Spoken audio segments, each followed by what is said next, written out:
Alright, my apologies for coming in on turn 2 of this game, but we kept what is obviously a very good hand on the draw. My recorder bugged out and lost the beginning of it, but here we're going to play our turn 2 Rabble Master. It's not as good as it could be into an Heir of the Wilds, but it is potentially, powerful play. Puts our opponent on the back foot and forces him to at least keep this on the defensive, or keep something on the defensive if he's going to not get run over by Rabble Master.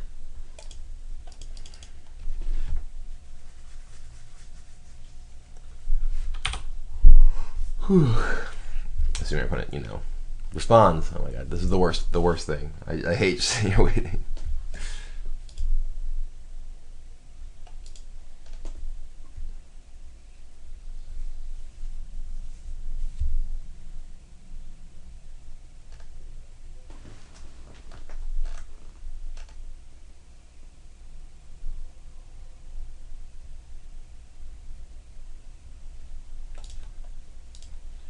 Alright.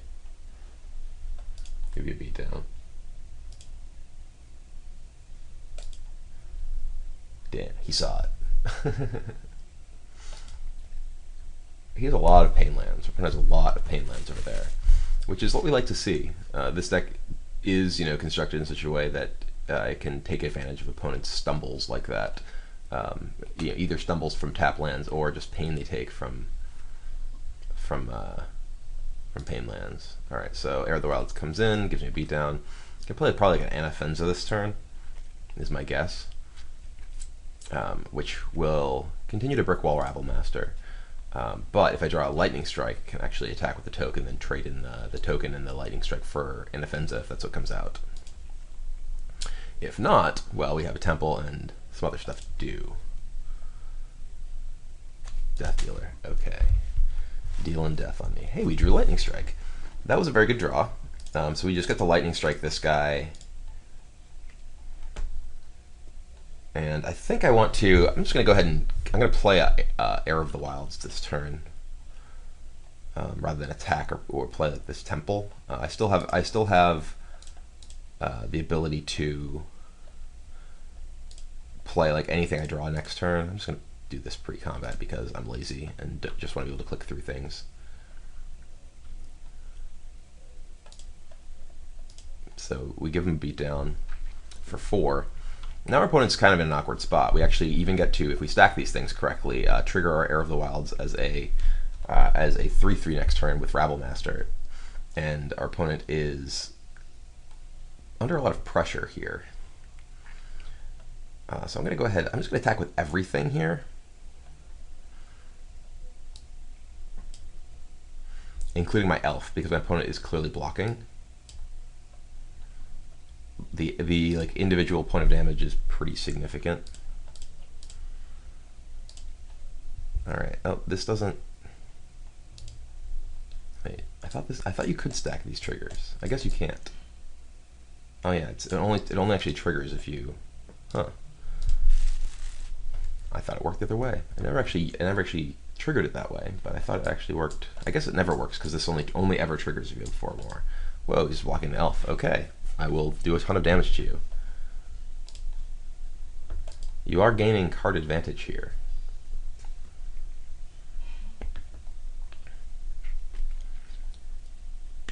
What is this? Is this like Abzan Charm? Oh my god. You took like 1,000 damage. Okay, I still hit you for a ton. And we will play Temple of Abandon.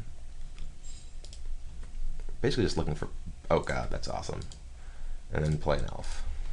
So yeah, this attack with our elf dealt a lot of damage there. Like our Heir of the World was able to get through, our goblins got through.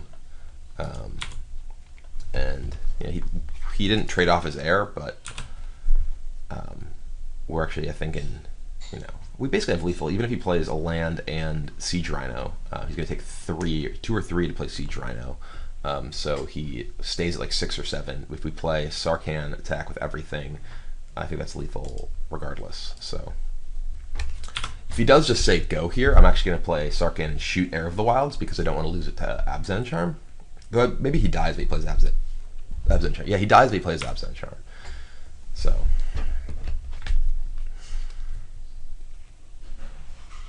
Because he takes 3 damage. I'm just going to play this and play this.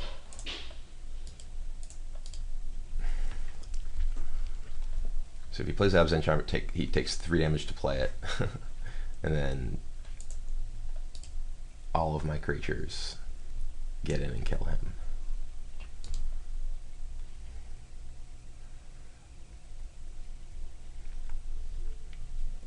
So this is what I was talking about when I mentioned that this deck is very well positioned to punish the damage that people deal to themselves with stuff like Thoughtseize or Pain Lands. My opponent was in a spot where he basically couldn't win there as a result. So sideboard wise, we bring in the Faded Conflagrations and Stormbreath Dragon. On the draw, I take out all of my Rabble Masters. I think Rabble Master is super bad in this matchup on the draw. The card that you bring in to replace it is is questionable. I'm not really sure. Xenaghost isn't a particularly good card in the draw. Pulukronos isn't a great card against that deck, but I think it's better than Rabble Master on the draw. I think Rabble Master is just so bad that your opponent frequently doesn't even need to use removal spells on it, whereas they at least, Pulukronos matches up poorly against their removal, but Pulukronos, they at least have to kill. If they don't kill Pulukronos, he is, a really significant threat, as well as defends you very well. But Rabble Master, they can just ignore on the draw much of the time, so that's why I like to take our Rabble Masters out entirely on the draw in this matchup, and Pulukronos, is pretty reasonable. So I'm going to go ahead and submit.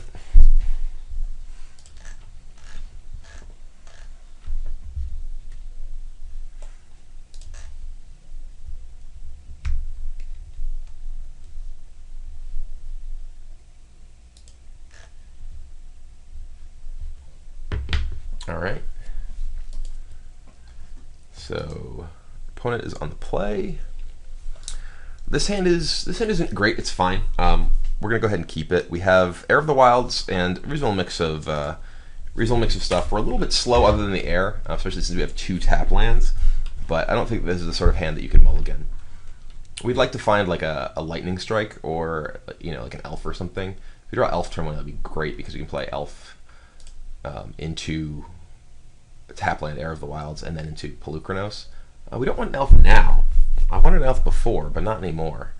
I think I just bottomed this at this point. I could keep it and then play elf Tapland next turn, then play Pulukronos into these. Actually, I'm going to go ahead and keep it. I think that's actually pretty good. Because otherwise, having 4/5/5 is super slow. I can play my 2, but I think I'm just better off trying to play into my ramp stuff. Although now Heir of the Wilds makes it a little bit less attractive. I could just play my own Heir of the Wilds this turn, but I think I'm going to go ahead and just play the elf and then build to Pulukronos. Pulukronos matches up. Ooh, actually, that's even better than Pulukronos, so we'll keep that. So yeah, being able to play like a Phoenix next turn, which my opponent has to Absent Charm, only real way to deal with it, unless he has Anafenza. Anafenza ends up being this maybe Anafenza right here. There's Anafenza. Okay, well then it's time for Heir of the Wilds or Pulukronos. Yeah, we'll put Pulukronos next turn.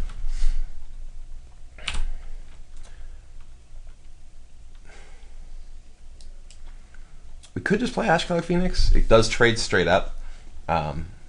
Which may be fine. Like if our opponent's just going to be attacking with these anyway, just trading Ashcloud Phoenix for Heir of the Wilds isn't horrific. It's not good. But if we play Pulukronos, our opponent has to, and our opponent can play like a removal spell. I think Pulukronos may be better actually. The following turn we can use Sarkhan to kill this. Yeah, I'm going to play Pulukronos. Potentially Brickwall's Anafenza. Like if he has just like Bile Blight or something, and I play the Phoenix, it ends up being pretty bad for me. This way, at least just use like a real removal spell or something.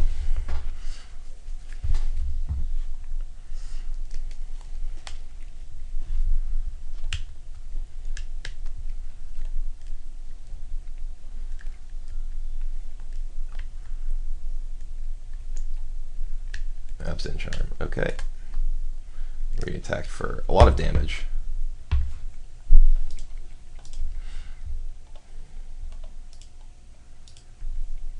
And this is why I don't really like Pelucranos in general in this matchup. Is it's just so vulnerable to a lot of their stuff.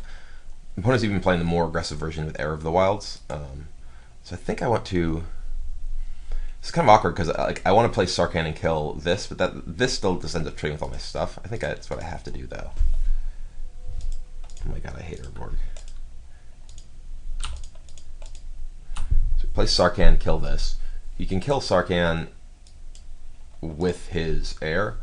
But then at least we have like Heir to trade with Heir. We can play potentially Heir Ashcloud. We could also just trade Ashcloud with this too.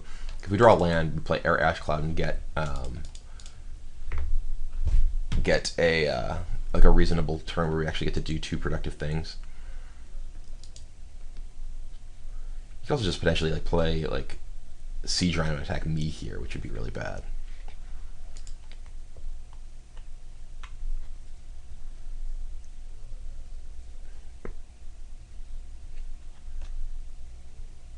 Yeah, he's just attacking me. So he probably has Siege Rhino here if that's what's happening.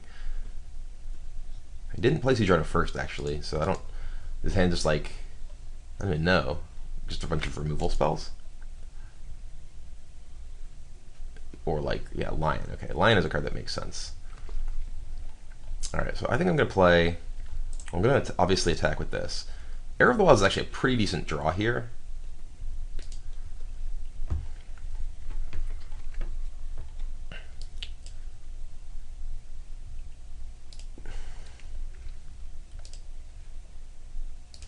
I actually should have played Fanatic of Xenagos. He would have obviously made it.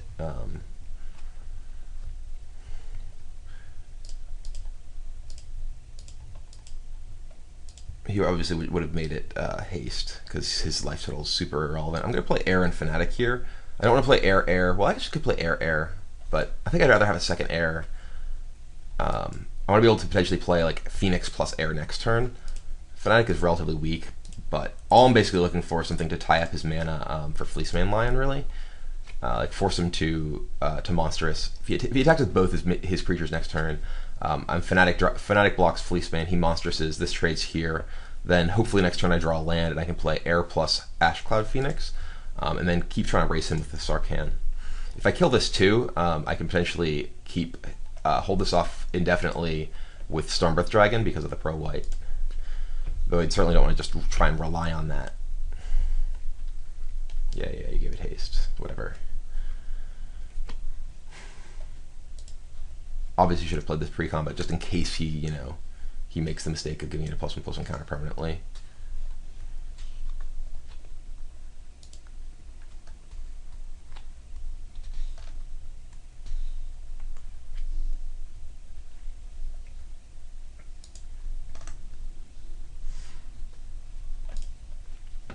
Bile Blight. Alright, he killed the Fanatic. So now he actually can't Monstrous Lion. So I can block Lion this turn, potentially. Though he can also kill Sarkhan if he attacks both at Sarkhan. If he attacks both at Sarkhan, then... If he has just like Rhino here, I'm dead, so he can just play Rhino. That is, Bile Blight is actually a potential argument for actually playing Heir because it kills one of his guys. Death Dealer, okay.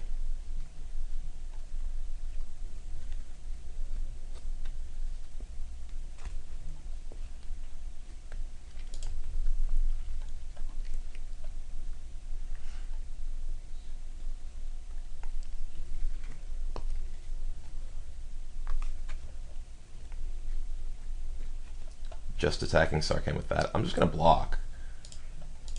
I think this is poor decision making on his part. He has no cards now. If I draw a land, I think I actually am in a favorite to win this game. I did not draw a land. I drew an Elvish Mystic though, which is okay.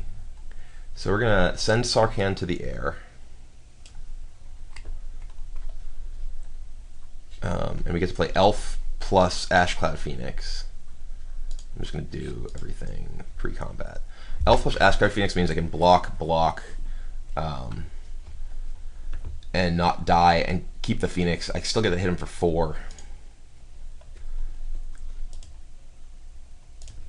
So red here, red here, whatever.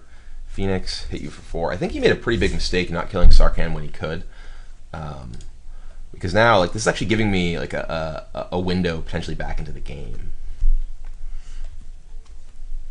So if he attacks me, I can block here, force him to use his mana to monstrous, and then if I actually draw land, I have lethal because I have storm. No, I actually just have lethal. Period. If he just attacks with both and I block there, because I have dragon, Sarkhan plus the Phoenix. So he's in a really bad spot, actually.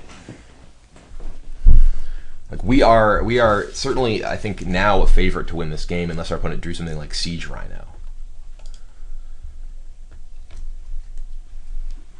The fact that he let me keep Sarkhan has really become his undoing, because he just wanted to kind of get some damage on me. And as I said, I think that was a mistake, unless he had a Siege Rhino immediately, and he did not. And now Sarkhan is allowing me to sort of have an offense while I'm using the rest of my resources to play defense against his board. It's just attacking me. I can block. I think I just block with Elvish Mystic. Yeah. Because now I can play Stormbreath Dragon and attack with all of my guys and kill him. Though I don't know that I want to do that. If he plays anything and thus doesn't have a removal spell, then I do. What is this? Wingmate Rock. Oh god. Oh, that ruins everything. That really messes things up. Wingmate Rock was actually the worst possible card for I guess I should have, if I block here. If I block here, then I at least kill this. Now I have to try and play a sort of attrition game. So if I tick up Sarkhan and attack, then I just play Stormbreath on defense. Then I just have 2 blockers, and he has lethal. Oh god. So I can't do that. I can play Stormbreath Dragon and kill something. If I just play Stormbreath Dragon and like kill this, which is the only thing that can't get through Stormbreath Dragon, then I can potentially try and sit back.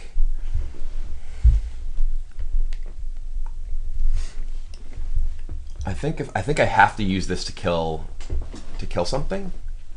Like if I kill this right now and play Stormbreath, then maybe I should have just blocked here. Wingmate Rock is basically the only truly bad thing for me that could happen. I could have potentially tried to just mitigate that by thinking about it more. So yeah, if I kill this, play Stormbreath, say go. I mean, I'm basically at the point where I'm dead to any removal spell, but I don't know that I can get around that at this point. It does leave him with a monstrous Fleeceman Lion, potentially monstrous at least. But I have a Stormbreath. I think I have to do this. I have to get rid of this.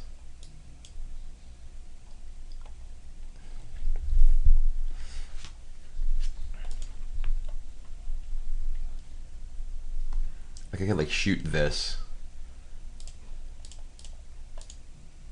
or just like make that guy an attack. But then if I made second creature to attack, played this, I'm just dead to his board. So now I have like reasonable defense.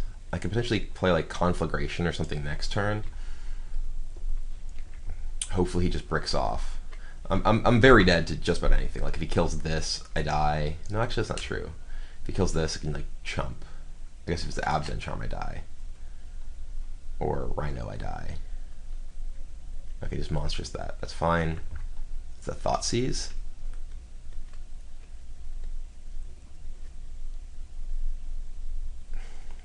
Debating whether a Thoughtseize is correct.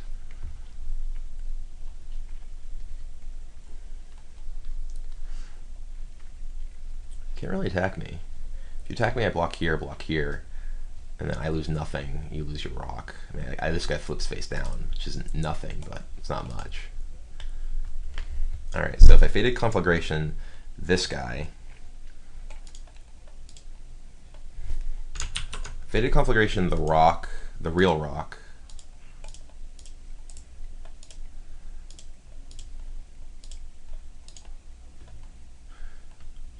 I get my scry.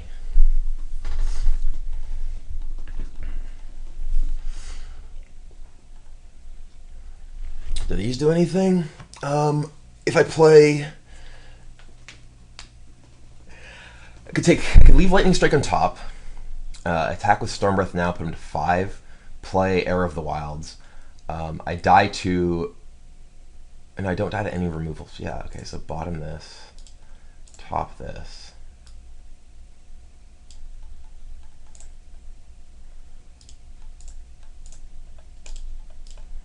And then attack with Stormbreath Dragon.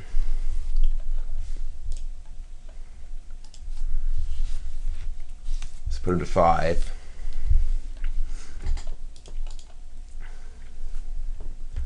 So now he's basically dead. I have lethal with the Lightning Strike on top, unless he kills Stormbreath Dragon right now. Yes! That was sick. That was quite the comeback from a really disadvantaged position. I always like winning those sort of games. The turning point in that game was really when my opponent let my Sarkhan live. He was trying to be aggressive and pressure my life total instead of kill my Planeswalker, and that was a key resource that got me back into that game. It dealt a bunch of damage to him, which ultimately allowed me to get to the position where I could kill him, and also just killed another one of his creatures later on. So overall, I think that was really the turning point of that game. And I think that we saw a lot of the reasons why I think the green-red deck matches up very well against Abza and aggro. In the first game, my opponent dealt a ton of damage to himself with his lands, and I was able to capitalize on that. And in that game, Stormbreath Dragon just held off and was able to get through a lot of his guys because protection from white is just very, very powerful against that deck. So anyway, that's it for this video for this week. We're going to be, I don't know what I'm going to be doing the next couple of weeks because of the the new set coming out. I don't want to be making just tons of old content. Maybe I'll make some modern videos, but that's likely to change now too. Also with the Modern Pro Tour coming up, I don't really know. So we'll see. We'll see what I might be able to do. But anyway, thank you very much for watching.